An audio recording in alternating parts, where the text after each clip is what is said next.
Bonjour à tous, bonjour à vous mesdames et messieurs, bienvenue ce matin sur les antennes d'Equinox Télévision, bienvenue sur 10-12, le Zénith, et c'est avec on dira, une joie particulière que nous vous retrouvons ce matin avec des questions aussi importantes les unes que les autres.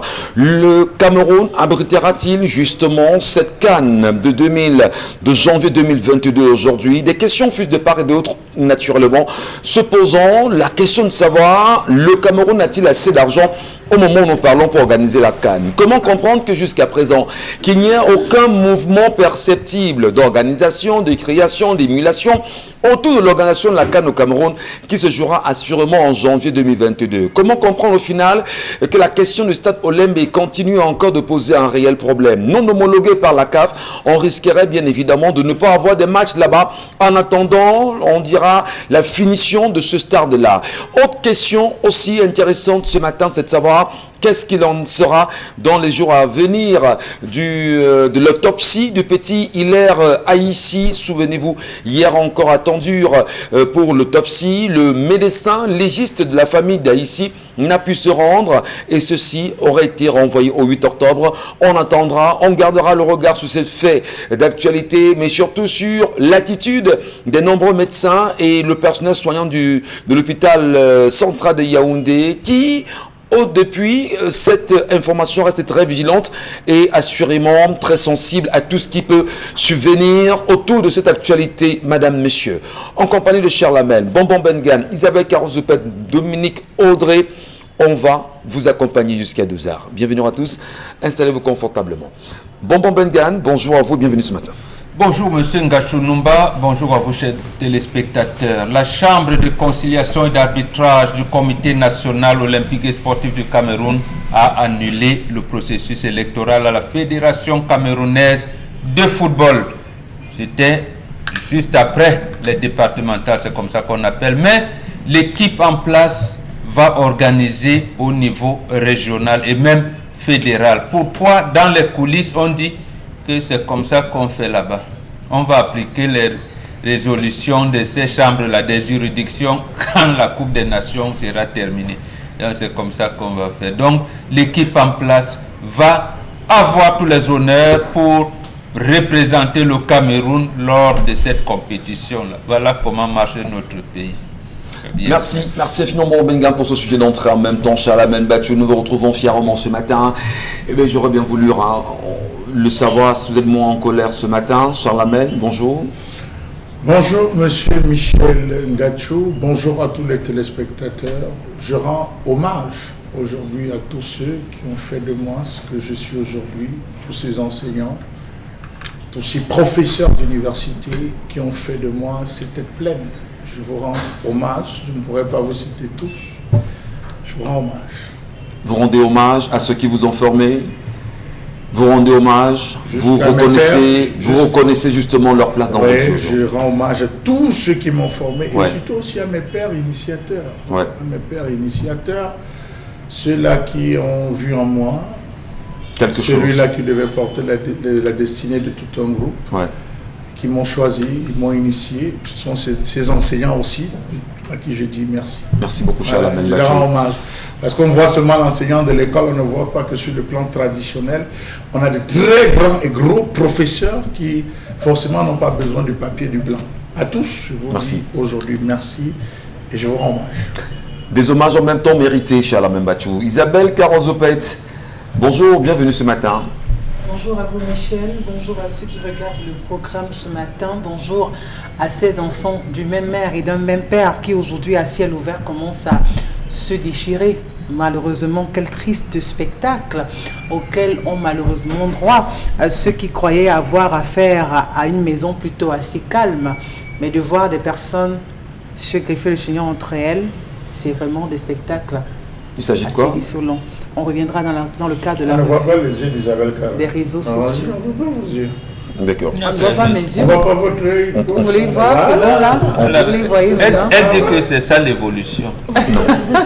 Allez, merci à vous tous également. Dominique Audrey, bonjour à vous, bienvenue ce matin. Bonjour Michel Ngachou, bonjour aux téléspectateurs.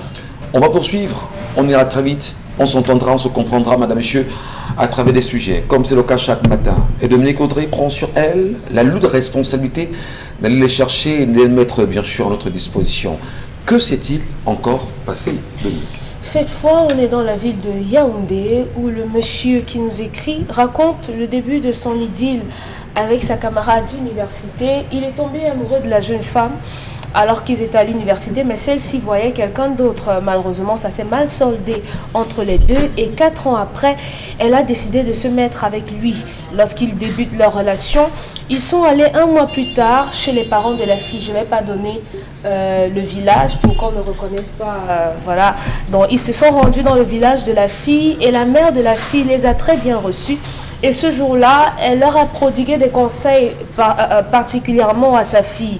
2 à 3 mois après le retour de cette ville-là, ils sont revenus à Yaoundé et maintenant ils sont allés voir les parents du garçon dans son village également. Et ils sont rentrés et ils ont donc décidé de se préparer pour engager la procédure de mariage et tout. Donc c'est un temps d'observation, À 1 mois seulement? de probation. Oui, D'accord. oui, à 1 mois. Donc ils sont revenus avec l'onction des parents pour repartir voir les parents de cette jeune femme pour la dot. Donc tout s'est bien passé et malheureusement le monsieur perd 30 millions de francs CFA dans ses affaires. Et lorsqu'il perd cet argent-là, il revient à la maison. Ça a commencé à chauffer entre cette femme et lui. C'était les disputes tout le temps. Il mentionne que tellement elle était impulsive que lorsqu'ils avaient une dispute, elle lui crachait dessus. Et parfois, elle lui déchirait les vêtements sur le corps avec un couteau. Et à côté de ça, il a toujours voulu lui donner des conseils. Une autre dispute, elle prend la poubelle, les ordures, elle verse sur le lit. Donc, il s'est dit que ça devait aller, tout simplement, mais rien du tout. Il dit qu'il y a 5 mois exactement, celle-là était en train de nettoyer le sol. Il ne s'entendait pas sur un sujet. Elle a pris la serpillière et elle lui a balancé cela alors qu'il était couché sur le lit. Et il a décidé qu'elle devrait partir de cette maison. Donc, il faut dire que la relation est simplement à 1 an et 2 mois exactement. Donc, le problème avec cette jeune femme a été tellement récurrent, tellement elle a été impulsive qu'il se pose la question de savoir. Aujourd'hui, elle demande pardon. Il a annulé le processus de la dot et il aimerait savoir est-ce qu'il doit reprendre cette fille. Parce qu'il dit, un jour, ils sont assis avec la soeur de sa copine, sa fiancée de l'époque, et celle-là se lève pour donner une claque devant sa petite soeur.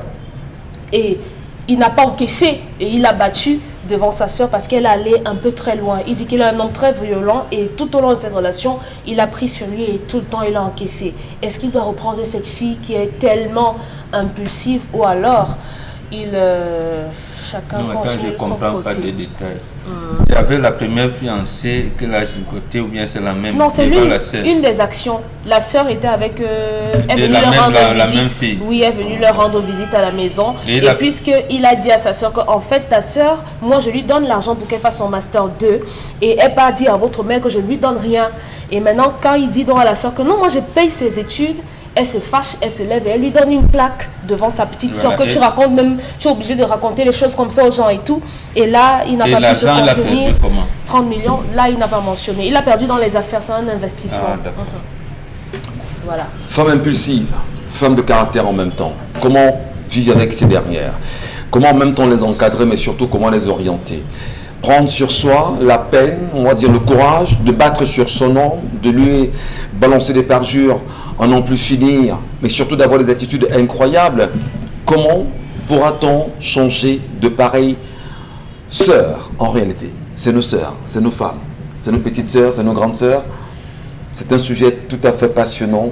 Lorsqu'on est caractérienne, bon bengan, c'est un problème. Mais surtout lorsqu'on s'engage à épouser une femme, à 1 mois quand même, n'est-il pas lui-même le problème?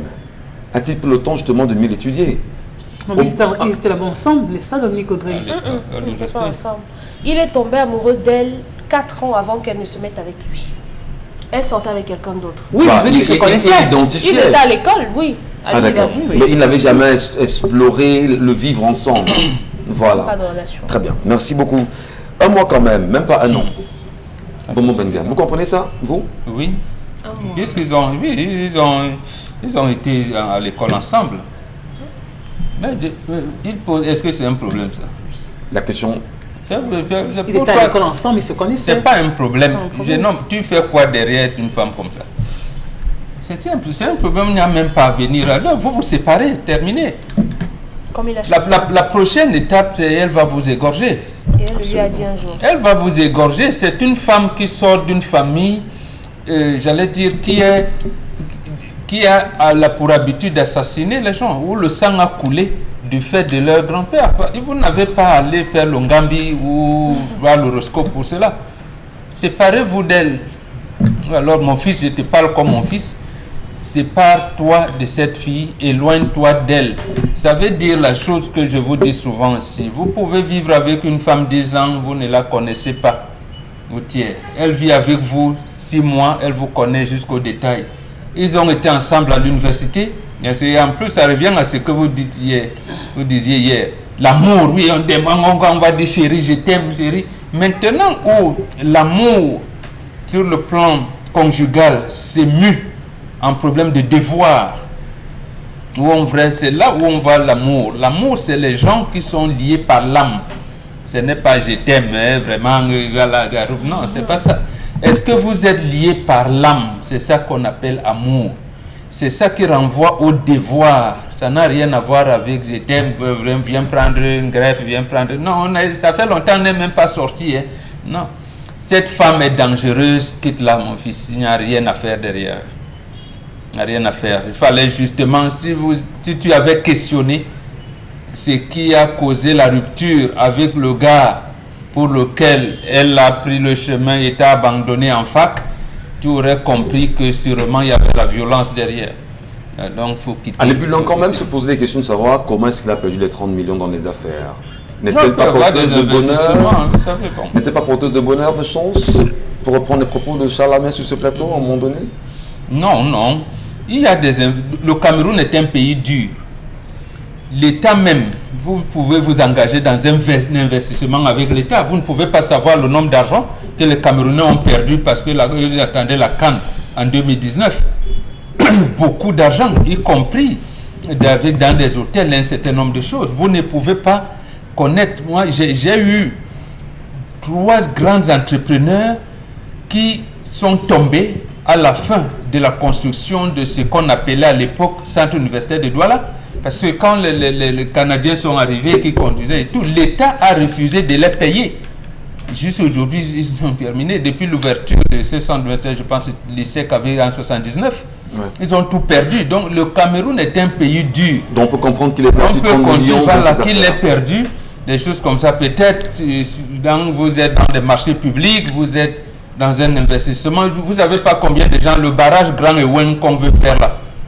Je ne peux pas vous dire combien de Camerounais ont déjà même commencé à perdre l'argent alors qu'on est même seulement au niveau de projet. Très bien. Donc là, il faut, selon Bonbon Bengan, quitter cette femme au plus vite en même temps. Est-ce que vous également qui nous regardez, vous avez la même perception? Laissez-nous vos commentaires et avis à travers le numéro qui s'affichera tout à l'heure au bas de l'écran, mais surtout allez vous abonner sur la page Equinox Télévision et là-bas également, Isabelle Carole prendra la peine de vous lire.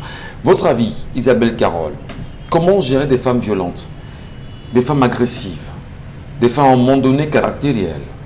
On peut dire justement qu'il manque même d'éducation à un moment donné. Prendre une serpillière, balancer sur son conjoint, porter toute une poubelle, verser sur son homme, en lui envoyer des parjures, engager des bagarres. Au final, qu'est-ce qu'on retient? On retient que c'est une fille qui a reçu une éducation approximative. Moi, je crois qu'il faut aller interroger son environnement, interroger le milieu dans lequel elle a évolué, savoir si elle a grandi avec ses parents ou pas, parce qu'elle manque carrément de savoir-vivre, il manque un peu de tact et de tout. Parce que des problèmes dans des couples, il y en a. Ça, il faut le savoir. Dans tous les couples, il y a toujours des étincelles à des moments.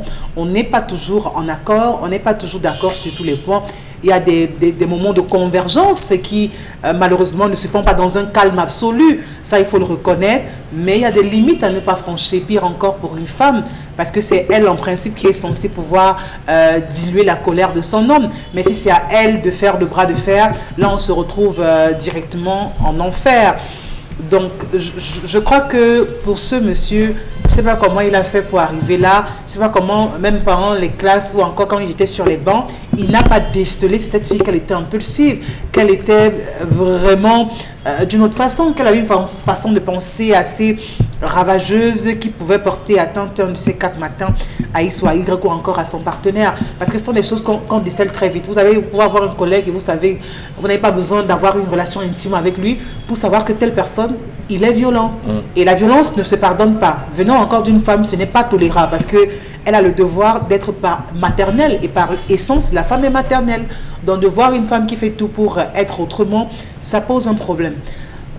Vraiment, dès qu'elle a commencé à poser le moindre acte barbare, je crois qu'il devrait commencer à dire « Madame, stop !»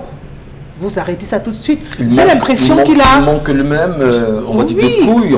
Oui. J'ai l'impression qu'il a toléré, et l'excès de tolérance l'a conduit là où il est. Oui, Michel, parce que quand une femme commence déjà à vous dire certaines choses, vous lui dites stop, elle n'ira pas plus loin que ça. Si une femme prend sur elle de prendre une serpillière et de vous jeter ça sur le visage, ben ça veut dire qu'avant d'arriver à ça, elle a beau faire bien autre chose que vous allez laisser tomber. Non, c'est ma femme, c'était la colère. Demain, peut-être qu'elle ne le dira pas. Je peux la comprendre et tout. Vous pardonnez un soir, 2 soirs, 3 soirs. Ou alors, pour peu qu'elle ait fait ci ou ça, quand vous boudez un peu, comme elle sait que les hommes sont très sensibles à ce qu'il y a en dessous des habits, ben elle sait qu'avec ça, elle pourra forcément le prendre de la manière la plus simple. Et il va forcément tout oublier, tout tolérer pour quelque chose qui n'a pas duré 5 secondes. On parle très souvent de l'équilibre de la terre qui fait régner parfois la paix.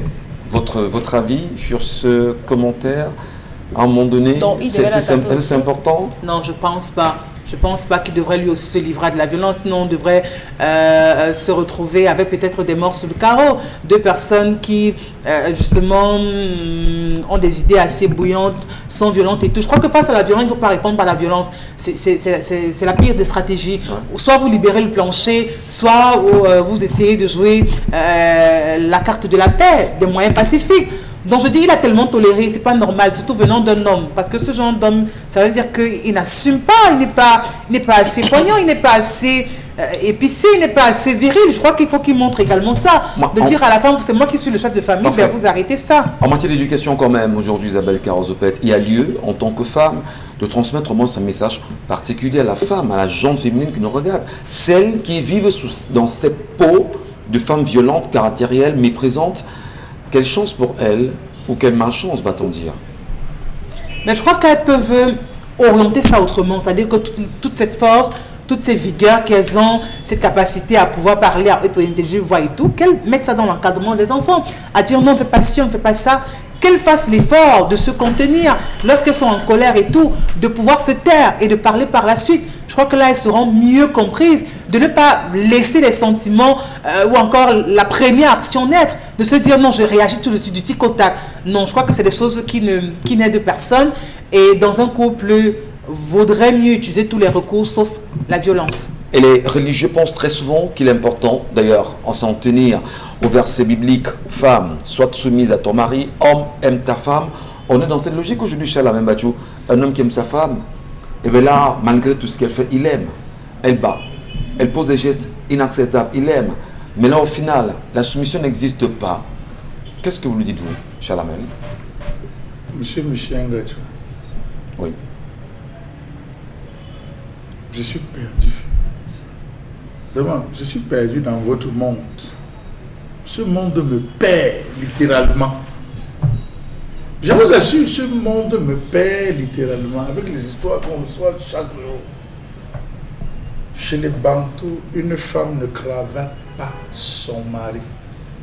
C'est 11, je dis bien 11 interdits adressés à la femme avant qu'elle ne traverse le seuil de la porte. Une femme ne cravate pas son mari. Une femme ne barre pas la voix à son mari. Une femme n'insulte pas son mari. Une femme ne dort pas en laissant les clés sur la porte de la maison lorsque son mari est dehors, monsieur Michel Ngachou.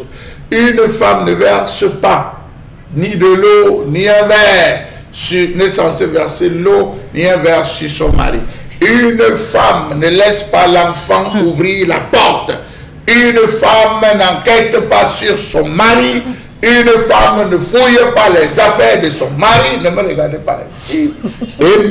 Michel Ngachou, dans fouiller les affaires, il y a téléphone, il y a poche, il y a cartable, il y a chambre secrète, il y a... La femme ne fouille pas. Dans ces cas, répudiez votre femme. Lorsqu'il y a des crachats également, Monsieur Michel, l'expectoration plutôt que de la bénédiction venant de la femme est une malédiction. La femme qui expectore, qui crache sur vous, vous maudit, Monsieur Michel Ngachou.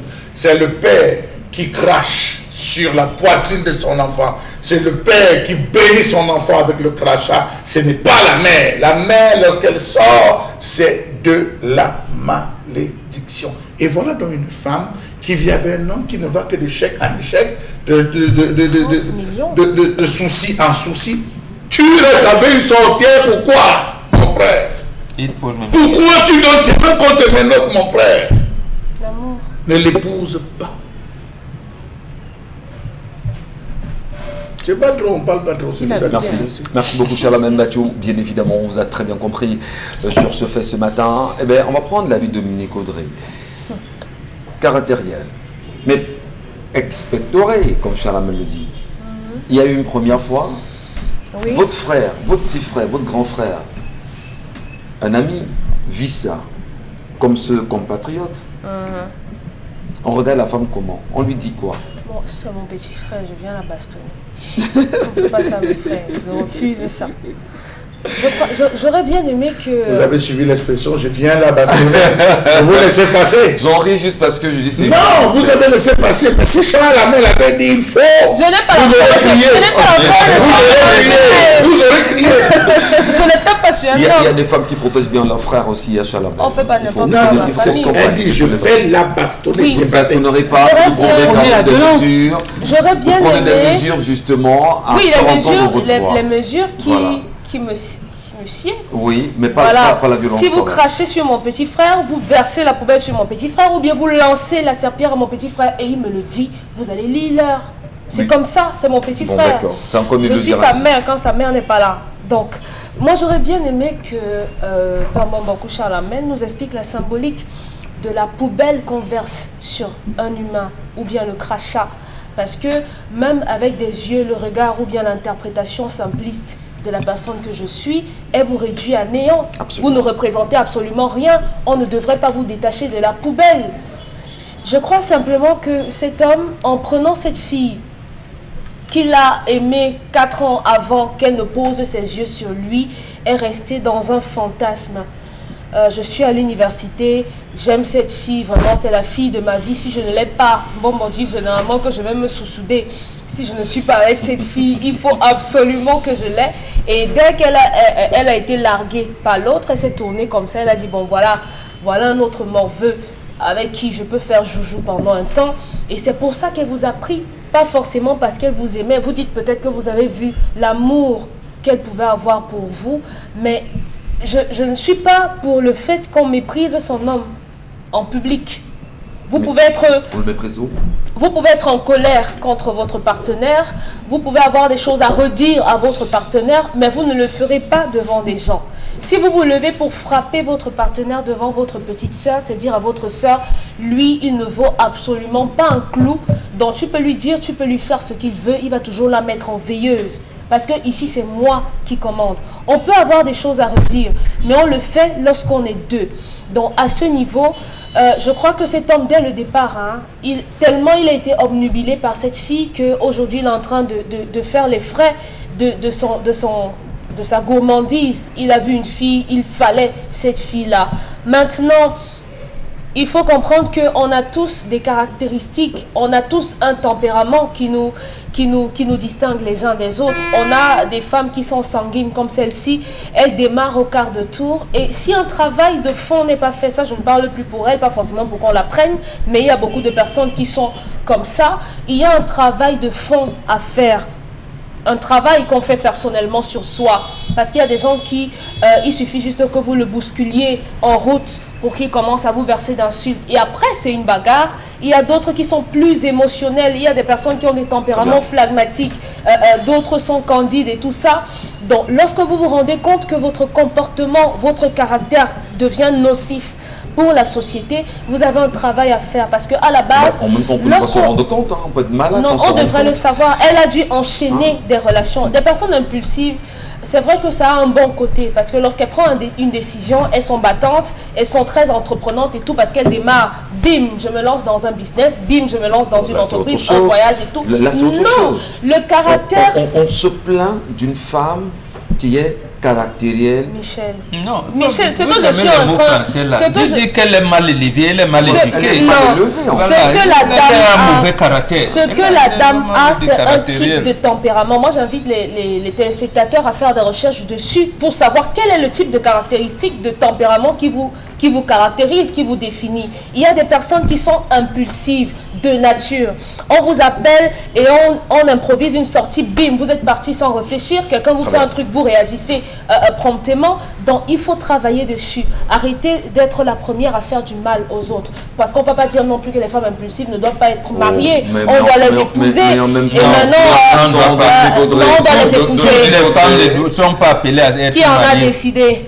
Qui en décide? Leur caractère, comme vous Non, l'avez dit. non, madame. non. Mais on va le dire. On va le dire de C'est Nico. pas le caractère qui sied on va pour peut-être- une vie Ça conjugale. se travaille. Oui, d'accord. On va peut-être le dire. Ça se Dans la travaille. globalité, il y a lieu de tout faire pour faire montre d'une bonne éducation.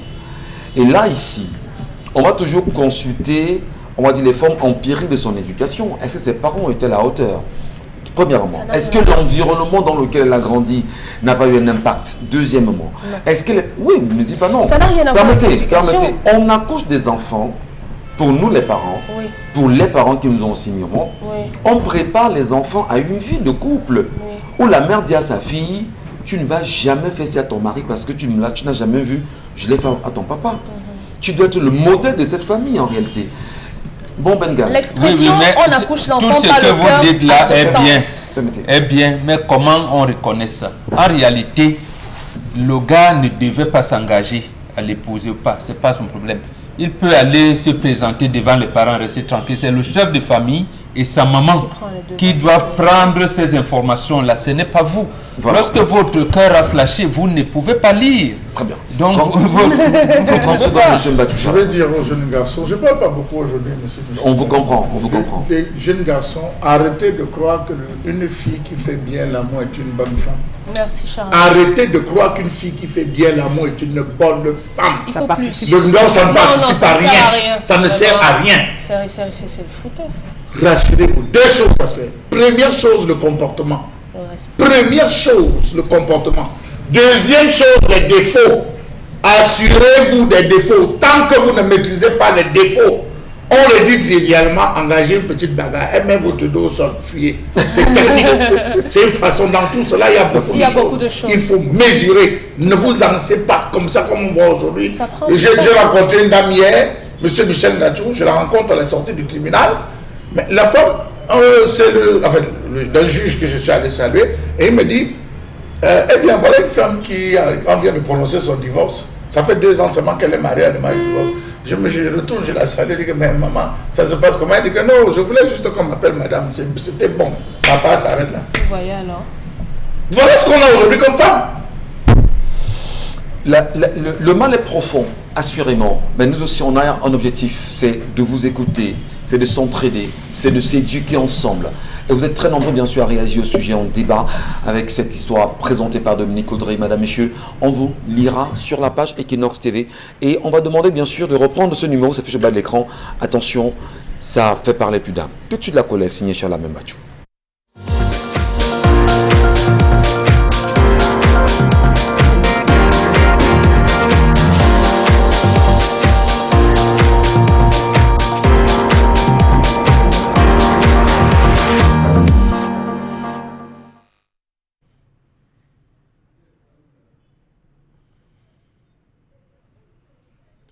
Je m'interroge ce jour sur la question des pratiques mystiques au sein de l'administration camerounaise dans ce pays. Le mysticisme a atteint un degré incommensurable au Cameroun. Tout tourne désormais dans le mysticisme.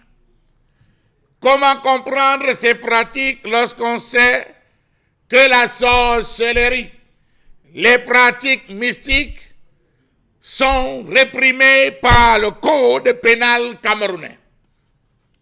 Comment comprendre ces pratiques lorsqu'on sait qu'elle est reconnue comme un délit en vertu de l'article 251 du code camerounais, code pénal camerounais de 1967 et du 26 août 2004 qui stipule que la personne reconnue coupable de sorcellerie risque une peine d'emprisonnement de 2 à 10 ans et une amende allant de 5 000 à 100 000 francs CFA. Au Cameroun, les pratiques mystiques sont devenues une religion. Comment comprendre que le Cameroun, en plus des loges, soit devenu le champ d'expression des pratiques occultes d'un autre genre? Rappelons-nous de tous ces marabouts qui avaient été logés à Yaoundé, dans un luxueux hôtel de la place, travaillant chacun pour un ministre, travaillant chacun pour un directeur. Il fallait nommer un X ou un Y.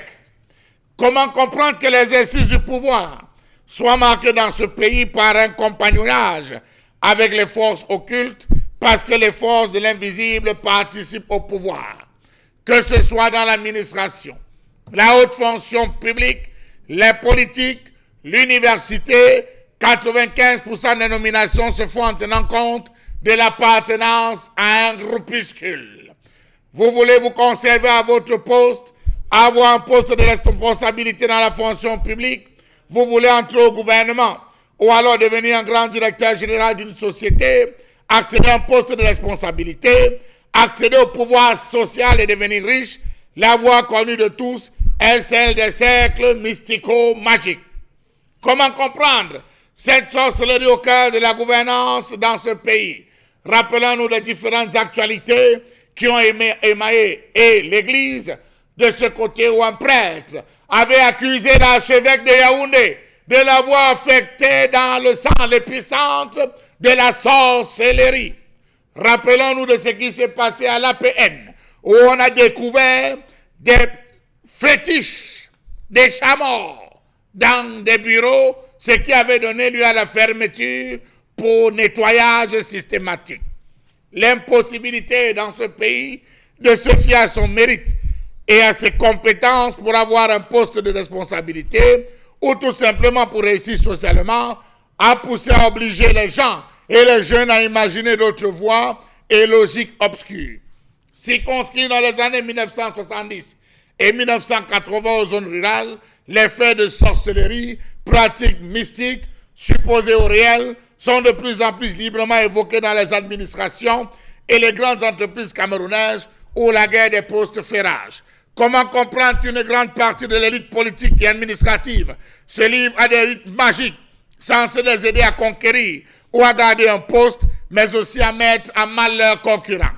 Dernière image, l'image de ce grand gourou qu'on a retrouvé à l'entrée du ministère des Transports, assis sur une chaise, avec sous ses pieds les machettes. Que faisait-il? Il était en pleine cérémonie incantatoire. Pourquoi n'a-t-il pas été inquiété? 3 points d'interrogation, 4 points de suspension à la ligne. Savez-vous que cette immunisation des bureaux concerne également les ministères où elle serait devenue systématique? Dans la conquête du pouvoir, d'autres vont jusqu'à l'élimination physique des gens et à leur démembrement. Le Cameroun fait partie de ces pays où des personnes prétendument cartésiennes croient le plus à des pratiques mystiques pour l'ascension sociale. Ascension sociale qui, d'après elles, pourrait prendre au rang d'une entreprise ou un pays plus performant. Savez-vous que la sorcellerie s'est démocratisée dans ce pays? Personne ne veut se laisser surprendre. Chaque fois qu'une personne est appelée à de nouvelles fonctions, elle s'entoure d'un maximum de précautions. Ne pas le faire revient à s'exposer à un risque d'infection. Comment comprendre que dans les métropoles, l'on observe une explosion de confréries, de loges et cercles mystiques, chacun se vantant de devoir son poste à la fraternité agissante? Il ne passe pas un seul jour sans que les pratiques de sorcellerie supposées ou réelles soient régulièrement évoquées dans les médias et même au sein des administrations et entreprises parapubliques où la guerre par clan se fait rage. D'où est-il venu que lorsqu'on nomme un directeur, première chose, il vide littéralement le bureau de son prédécesseur et on rachète littéralement l'ensemble des meubles jusqu'à son fauteuil. Or que dans les systèmes français et occidentalisés, ça n'arrive véritablement pas.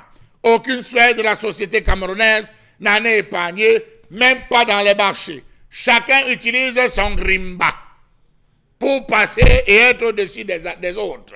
Certaines personnes, pour s'immuniser, versent du sang, des poils de chat, des chats morts, des chiens, crânes humains et autres trouvailles devant leur bureau.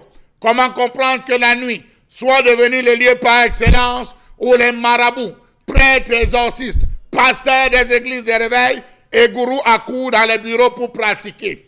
On dit là-bas à Yaoundé que ces jours, les marabouts défilent de nuit, de minuit à 4 heures, pour travailler dans des bureaux. Que font les marabouts dans les bureaux? L'administration camerounaise a-t-elle un partenariat avec les marabouts? Question.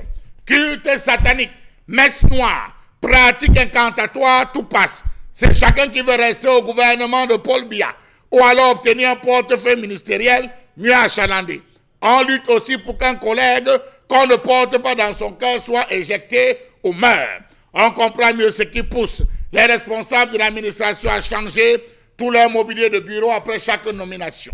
Rappelons-nous que l'ancien ministre délégué auprès du ministre de l'économie et des finances, 1996-2002, Jean-Marie Ngankou, avait été arrêté et détenu en mai 2008 pendant plusieurs jours parce que soupçonné d'avoir commandé auprès d'un sorcier un fétiche contre une forte somme d'argent. Qui l'avait vu?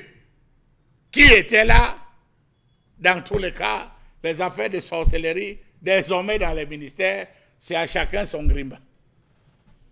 Battu bien sûr ce matin avec cette thématique qui renvoie à des questionnements, mais alors incroyables. Et on va bien sûr vous dire merci infiniment d'avoir mis le doigt dans cette fourmilière. Dans cette fourmilière, Charles Battu. Et on espère que ceux qui sont dans les ministères et qui nous regardent ce matin nous entendent bien. Et on va s'arrêter sur ce sujet, c'est important. Mais avant de donner la parole à qui que ce soit sur le plateau, chacun la prendra. Il y a une petite anecdote que j'ai eue alors que je présentais un mariage à l'époque. J'ai eu la chance de rencontrer un monsieur pendant une soirée qui m'a dit voilà, je travaille à tel endroit. Oui, monsieur Minueri, quand je dis que je parle de mariage, je présente des mariages, monsieur Minueri, ok? Voilà, donc si jamais vous trouvez ça un problème. Alors, je voudrais le dire qu'il me fait savoir que vous connaissez monsieur X qui est à tel endroit. Je dis oui. Il dit, bah, moi je suis là, je bosse avec lui. La mouche n'entre pas chez lui. Si la mouche entre chez lui, vous comprendrez. C'est-à-dire que vous lui direz comment la mouche est entrée chez lui. Et on parle justement d'une personnalité de ce pays. Peut-être la première. La mouche comment? La mouche n'entre pas chez lui. Pourquoi? Parce que lui, il estime un jour la mouche est entrée chez lui. Il a fait convoquer toute sa garde, lui demandant comment cette mouche est entrée chez moi. Okay. Et la mouche, mais pour les gars, garde le mec. Parce qu'il ne faut pas que la mouche entre chez lui. Bon, c'est vrai. Et il vous dit que la mouche, là, vous ne savez pas que la mouche peut être une mouche commandée en réalité. Vous voyez jusqu'où on vit, vous voyez jusqu'où on part. Ouais. C'est incroyable. Bon, Bengan, vous qui êtes, on va dire, au contact permanent avec des gens qui posent des problèmes pareils, pas pareils. Les pratiques de sorcellerie dans les bureaux, tuer son collègue, vouloir absolument avoir un poste, rentrer dans des loges en réalité pour pouvoir se positionner. C'est devenu monnaie courante au Cameroun, va-t-on dire, surtout dans l'administration. D'abord, il faut savoir qu'il existe une association des sorciers et guérisseurs au Cameroun. Bien sûr. Voilà, qui est dirigée par Answa Bengono. Oui. C'est légalisé. Maintenant, il faut donc chercher à savoir qu'est-ce qu'on appelle sorcellerie. Et qu'est-ce qu'on appelle coutume, qu'est-ce qu'on appelle pratique magique. Voilà, c'est ça qu'il faut. Il faut voir. En réalité, des principes culturels et cultuels sont différents d'un peuple à un autre.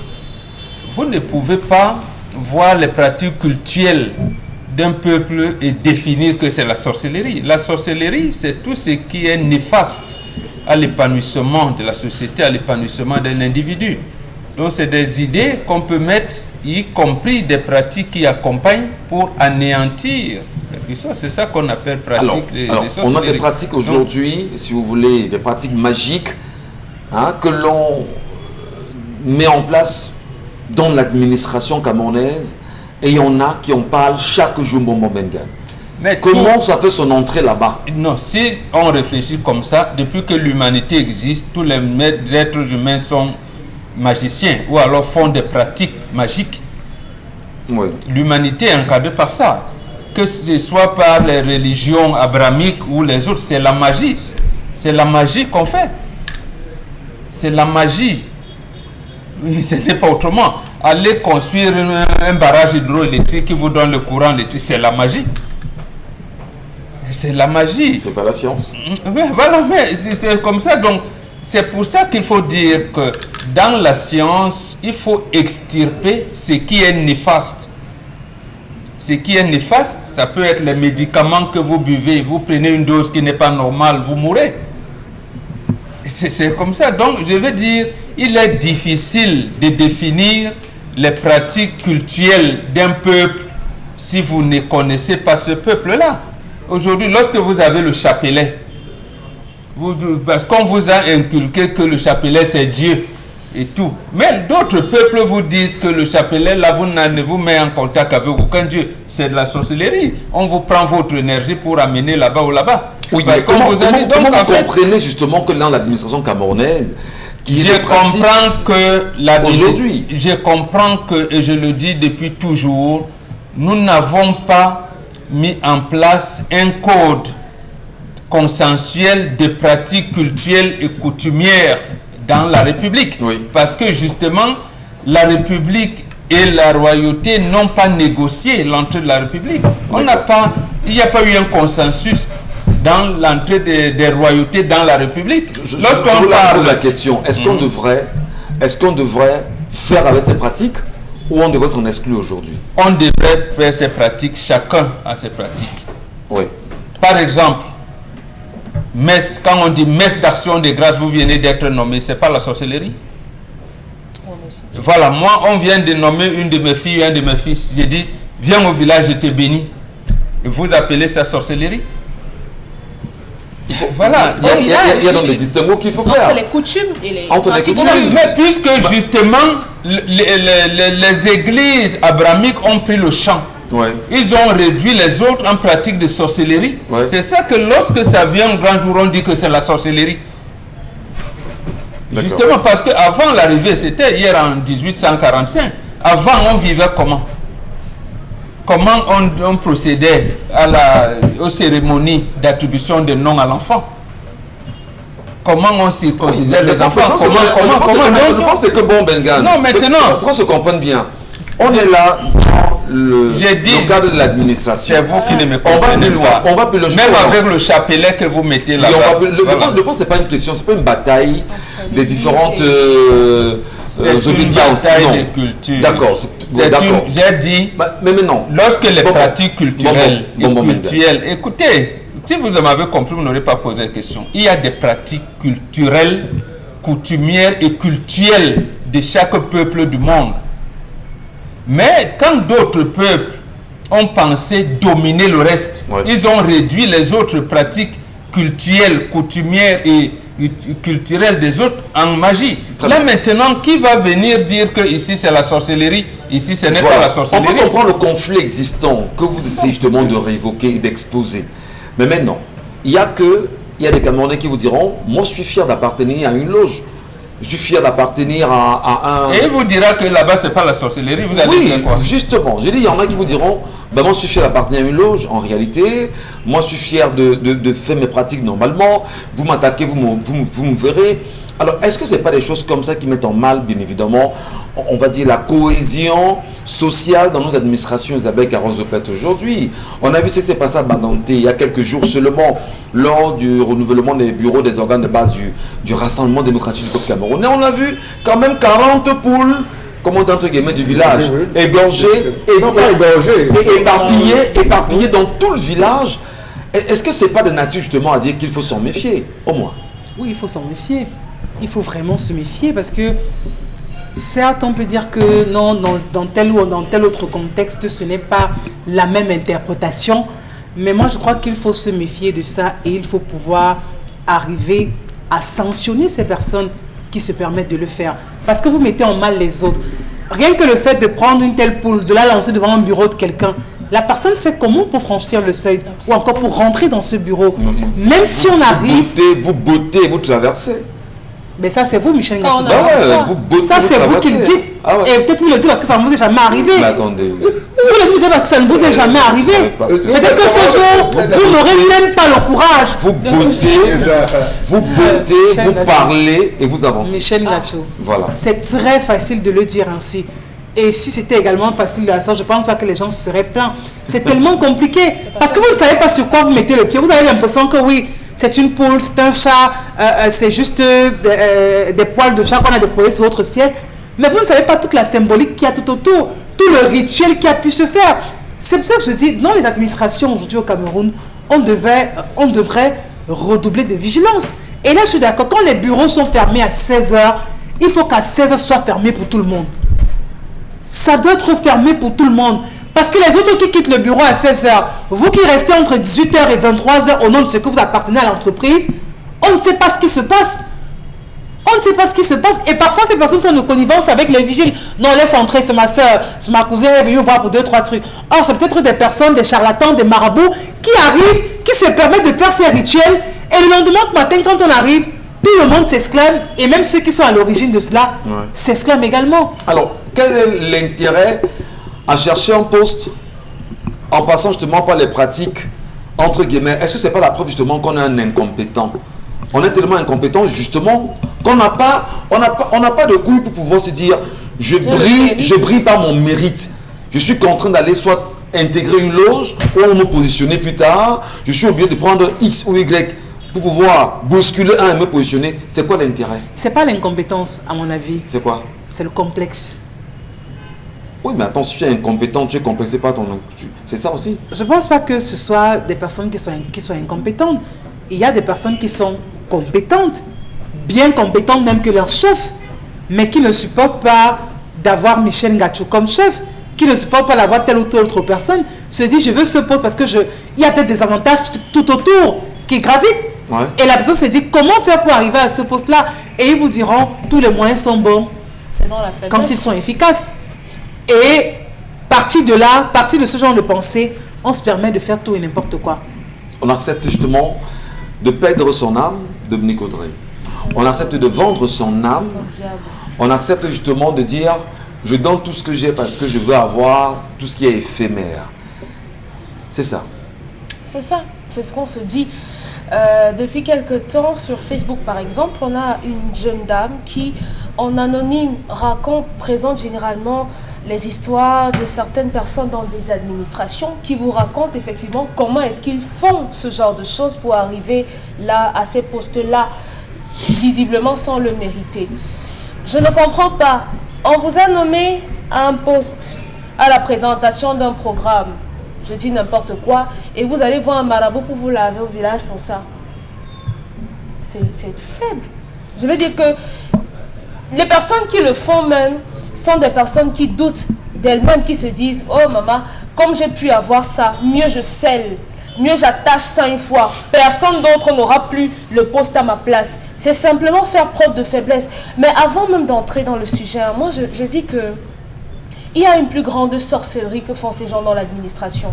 Parce que des gens qui arrivent à détourner de l'argent, c'est plus que de la sorcellerie pour des projets. C'est déjà de la sorcellerie par la justice d'un pays. Voilà, c'est avoir le plus gros des talismans, c'est avoir le plus gros des gris-gris, c'est avoir la plus grosse cape qui vous rend invisible. Donc vous êtes déjà des sorciers de base, des sorciers de souche. Maintenant vous a rajouté à ces prestidigitateurs qui vous vendent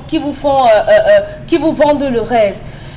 Lorsque ils arrivent dans un bureau et ils changent complètement le mobilier, on change les chaises, on change les trucs, les classeurs, c'est parce qu'on se dit, entre nous, on sait que parfois on laisse les antennes. Par antenne, entendez les toiles d'araignée. Tout ce qu'il va dire dans le bureau, puisque j'ai mes antennes mystiques là-bas, entre guillemets, il va entendre, il va savoir, il saura comment... Souvent, bon, qui sourit quand vous parlez parce qu'il sait que ça existe. Il comprend bien cette histoire-là, mieux que nous tous sur le plateau. Il sait que ça existe et il est à même de nous expliquer ça. Ouais. Ces personnes qui font cela doivent bénéficier, parce que c'est un cadeau qu'on doit leur faire, on doit les envoyer en prison.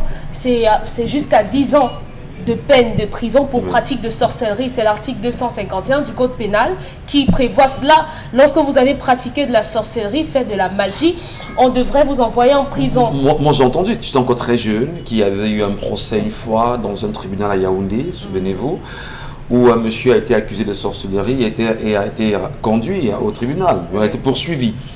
Et arrivé au tribunal, effectivement, on lui a ramené une papaye. Il a dit au juge que méfiez-vous de moi.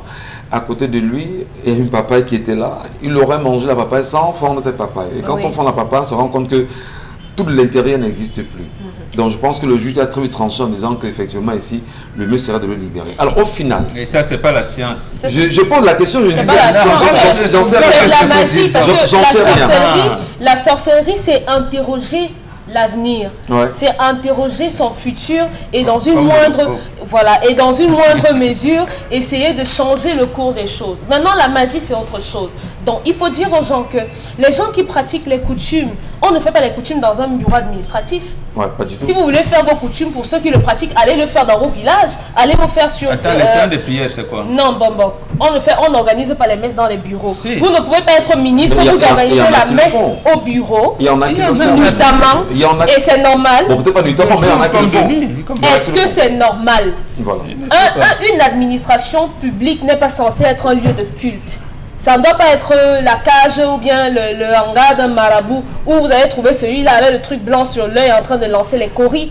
Ça ne doit pas se faire là-bas. C'est un lieu de service, donc vous allez simplement travailler. Donc dès le moment où vous trouvez quelqu'un qui est venu avec ses coris, machin, on a attaché les trucs lancés devant votre bureau. Si vous avez le minimum de foi, comme Michel Ngachou a dit, vous ramassez même ça avec vos mains et vous brûlez, ou bien vous allez jeter quelque part et le sorcier, votre sorcier, sera un peu interloqué, il va essayer une autre procédure. J'ai eu un ancien collègue, effectivement, qui était nommé chef de chaîne d'une radio, la première dans laquelle j'ai officié, j'étais encore très jeune, et qui à un moment donné de la vie a vu le pouce du pied commencer à enfler. Alors, et il était quand même inexplicable que pour cette radio à l'époque, il brillait de mille feux, je ne sais pas bien les Yaoundé. Il a eu la chance que son collègue lui dise, gars, où tu es là, tu es victime d'une pratique magique, parce que ton poste est sollicité en tant que chef de chaîne. Et il a dû ramener son chef de chaîne à Kribi se faire soigner là-bas. Au final, ça veut dire qu'il y a des guérisseurs et des sorciers, bon, Bengal. Et des guérisseurs et des sorciers. Oui. Oui. Mais c'est ça, c'est la science. Il n'y a rien de... Il y a des méchants sorciers, il y a des bons sorciers ou bien... C'est pas comme ça qu'on pose le problème.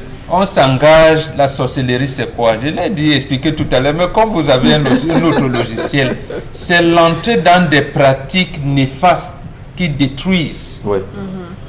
Je répète, sorcellerie, c'est l'entrée dans les pratiques néfastes qui détruisent autant l'humain que la société. D'accord. C'est ça qu'on appelle sorcellerie. C'est la sorcellerie. Ouais. Ça peut se faire par des pratiques rituelles, ça peut se faire par le vol. Ouais. Ça se fait partout. Même les églises, c'est la sorcellerie qu'on fait. J'ai promené avec la statue de Marie ou la photo de Jésus ou de tête, c'est la sorcellerie. Ouais. Puisque justement, on va vous dire, il n'y a que lui qui sauve. Si vous croyez en lui, c'est quoi? C'est pas la sorcellerie? Mais personne n'a jamais... Mais justement, le problème qui se pose, c'est que nos sociétés africaines, nous n'avons pas encore résolu le problème religieux et spirituel en Afrique. C'est pour ça qu'on aurait compris que si vous êtes au Bénin, le vaudou, c'est parti comme ça. Si vous allez un jour, vous trouvez si c'est ceci, n'ayez pas peur. Vous trouvez par exemple les Bamoun qui font ceci, ce n'est pas mauvais, c'est dire, vous trouvez les Bassas qui font ceci, c'est pas les tout pourris qui font ça. Il y a une éducation. Et le problème qui est arrivé, justement, c'est parce qu'on n'a pas, j'allais dire, vulgarisé, on n'a pas appris ça, que ça fait que, puisqu'on considère ça comme la sorcellerie, on peut vous mettre en prison. Ils sont obligés de trouver des moyens et des passerelles pour le faire. Et on autorise qu'on peut prier, on peut avoir le chapelet, on va revenir, mais simplement dire justement, Madame Michel marque une pause, c'est important, en regardant bien sûr comment ça se passe au Sénégal et en faisant le rapprochement avec le Cameroun. finalement qui est sorcier, qui ne l'est pas dans l'administration.